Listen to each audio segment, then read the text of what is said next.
আসসালামু আলাইকুম। FIFA world কাপের কোয়ার্টার ফাইনাল চলতেছে এবং সেখানে বেলজিয়াম ভার্সেস স্পেনের ম্যাচ আজকে এবং স্পেন এবং বেলজিয়ামের ম্যাচ যদি দেখেন তাহলে একটা কথা বলতে হয় যে বেলজিয়ামের এবারই শেষ সুযোগ। এবার যদি না হয় আর হবেটা কবে?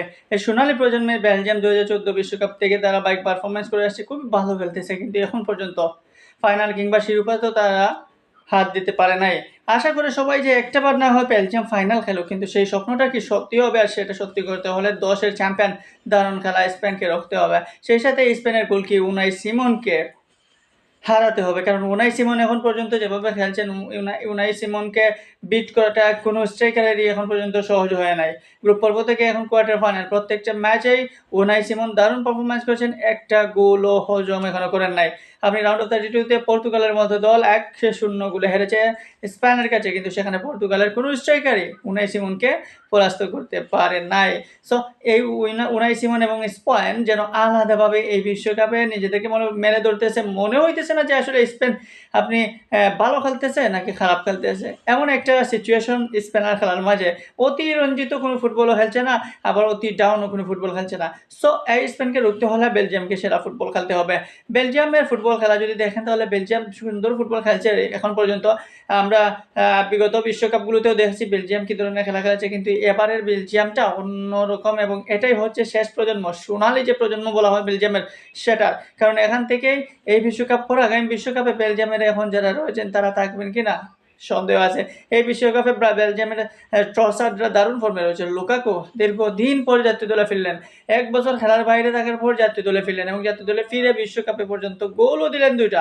সো এই লুকাকু ট্রসাররা আগামী বিশ্বকাপে থাকবে কিনা সন্দেহান আছে, কিন্তু এই লুকাকু ট্রসাররা এবার বিশ্বকাপে ম্যাজিক হয়ে চমক দেখাতে পারে ফুটবল বিশ্বকে, সেটা কিন্তু বোঝা যাচ্ছে। সো স্পেন এবং বেলজিয়ামের ম্যাচ দারুণ একটা ম্যাচ হতে যাচ্ছে।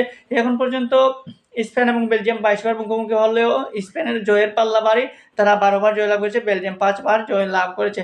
এবং বিশ্বকাপের দিকে যদি তাকান তাহলে এখন পর্যন্ত 2 বার বিশ্বকাপে তারা মুখোমুখি হয়েছিল, 1986 এবং 1990, এবং 2টা ম্যাচেই একটা বেলজিয়াম জিতে এবং একটা স্পেন জিতে। বেলজিয়াম 86-তে জিতলেও স্পেন 90 সালে জিতে সেটার পাল্টা প্রতিশোধ নেয়। এবং শেষ ম্যাচ যেটা হয় যদি দেখেন, একদম শেষ ম্যাচ 2016-এ বেলজিয়াম স্পেন খেলেছিল, সেখানে স্পেনের জয়ের পাল্লাটাই বাড়ে।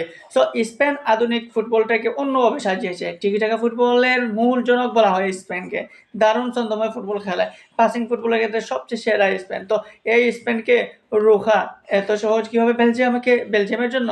কিন্তু এই বেলজিয়ামটাও স্পেন কিংবা তার সমসাময়িক যে দলগুলো রয়েছে তাদের সাথে পাল্লা দিয়েই দারুণ ফর্মে রয়েছে এবং দারুণ খেলা খেলছে। তো স্পেন এবং বেলজিয়ামের মধ্যে কে জিতবে বলে আপনি মনে করেন? আমার কাছে মনে হয় স্পেনই এই ম্যাচ জিতবে, কারণ স্পেন অসম্ভব ফাইট করে এখন পর্যন্ত কোয়ার্টার ফাইনালে উঠেছে। তাদের খেলার মধ্যে অতিরঞ্জিত কোনো কিছু নাই বা অতি ডাউনেরও কোনো কিছু নাই। সো ধারাবাহিক পারফরমেন্স যেটা, এবং তাদের গোলকিপার উনাই সিমন যে পারফরমেন্স দেখাচ্ছেন এবং স্পেনের ডিফেন্স লাইন যে পারফরমেন্স দেখাচ্ছে, তাতে করে প্রতিপক্ষ স্ট্রাইকাররা গোল দেওয়া না দেওয়া অনেকটা টাফ হয়ে যায়। সো সেই টাফ জিনিসটা সহজ করতে হবে বেলজিয়ামকে, যেহেতু বেলজিয়ামের স্ট্রাইকিং লাইন আপ অত্যন্ত হেভি, দারুণ শক্তিশালী, এখন সেটা ম্যাচে প্রয়োগ করতে হবে। তো মনে হয় যে স্পেন 1-0 গোলে হয়তো জিততে যাচ্ছে বেলজিয়ামের বিপক্ষে। অপেক্ষায় থাকুন, দেখুন কোয়ার্টার ফাইনালের এই মজাদার ম্যাচে শেষ হাসিটা কে হাসে।